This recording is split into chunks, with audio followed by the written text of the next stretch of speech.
Thank you for tuning into the Buyer's Guide podcast, where we talk all things property and finance. My name is Peter Mastriani. I am the founder of the Buyer's Guide, which has been established to really help as many people as possible purchase their first home, right through to building a property portfolio to secure their financial future. In today's cast, we discuss why properties go to auction and the auction process itself. So, let's get to it.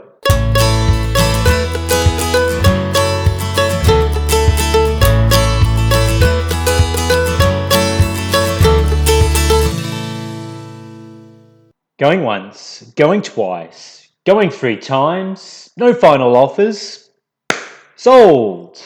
Look, we all know the words, but in actual fact, an auction is quite different to a normal private treaty sale in that it is a cash purchase and you're generally entering into an unconditional contract once the hammer falls. A deposit of around about 10% of the agreed purchase price is generally going to be payable. Real estate agents love taking a property through an auction process as it pushes people to commit on the day. Auctions really come into vogue during a seller's market, much like what we saw during 2015 and the Sydney property bubble. They play on all your senses and emotions, and they do so within a compact manner. Vendors sit and wait with bated breath, hoping the competition amongst the bidders will play on their emotion and push up the end price so they can then receive an excellent unconditional contract. The lead up to the auction day is often associated with a marketing blitz. Agents will use 3 or 4 weeks beforehand to drum up interest in the property, allowing for them to build a profile and also meet with prospective buyers who could in turn also be sellers. A great auction result is, great marketing collateral for the agent, so they'll be pushing to achieve an outcome beyond the reserve.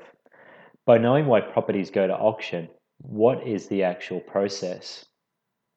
Before the auction day, if you are interested in a property, a building and pest inspection will need to be completed. If required by your state, you will also need to register as a bidder. Registering has been viewed as a way of trying to eliminate dummy bidding. On the actual day itself, the auctioneer or the agent will meet with the vendor beforehand to agree on a reserve price. Once the price is achieved, the property is technically on the market and will sell on the fall of the hammer. Before the bidding commences, the auctioneer will announce and provide details of the information relating to the specific state laws and the rules that apply to the auction themselves. These rules will vary from region to region, so discuss this with the agent beforehand. The auction will now commence with an opening bid. This is where the auctioneer will ask for someone to basically kick off the proceedings.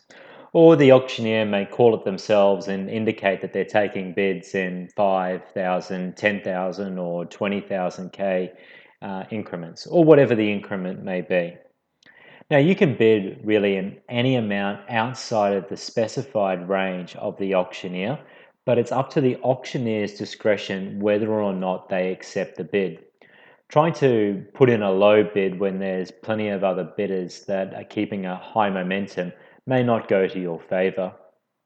This is where things can really get tricky in the auction process because of the dynamics of others all competing against one another, all at the same time. If the momentum completely stalls, though, and bidding is below the reserve price, the auctioneer can pause the auction to speak with the vendor. They may ask for them to consider a lower price or to make a vendor's bid. With a vendor's bid, the auctioneer can come back and indicate that the vendor has made a bid of X number of thousands of dollars and that they're going to take new increments of X figure. Generally, this is an indication that the auction isn't going well for the vendor, so it could be possible that it could be passed in, meaning that it hasn't achieved the desired price and the auction has completed. If the auctioneer announces, they can also be asked during the process that it is on the market. It will be sold on the fall of the hammer to the highest bidder. If the property is passed in, the vendor can, and in most cases will, try and negotiate with the highest bidder on the day to see if they can close the deal. So what should you be aware of? Firstly, a deposit, usually 10% of the purchase price, is required after the auction on the day. A deposit bond can be a cost-effective way of covering this when you cannot immediately access cash. The balance of the purchase price will be paid at settlement. There is no cooling off period. Thirdly, building and pest inspections will need to be completed prior to the auction, and the contract will not be subject to these clauses. And lastly, your finance will need to be approved prior to committing to the contract, as it is a cash sale. So, a couple of tips for your auction day. Firstly, you have to bid with confidence. Secondly, maybe consider bidding in odd numbers. People may look at you funny, and that's because it's off putting. It's just another way of really playing the game. Thirdly, look, it's important not to get caught up in the hype. Don't let the agent pressure you and get into your face. There's a thing called personal space, and I'm a big believer that it should be respected. And lastly, don't limit your reserve or your set figure to, a round figure, because it could well mean missing out on a really marginal amount. Say that you set your price at 500K, but it sells for $507,000, which is still affordable at your end. It will probably mean that you could be, maybe a little bit miffed if that's the case. You know, Bid within reason, but always stay within your budget. And importantly, get some practice too. Go to a few auctions, watch and observe. Give it a bit of a test run. Get to know the whole process, and on the day, stick to your budget, have your administration sorted, be registered to bid, bring the deposit, and bring a friend so you can squeeze their hand throughout the process. And good luck.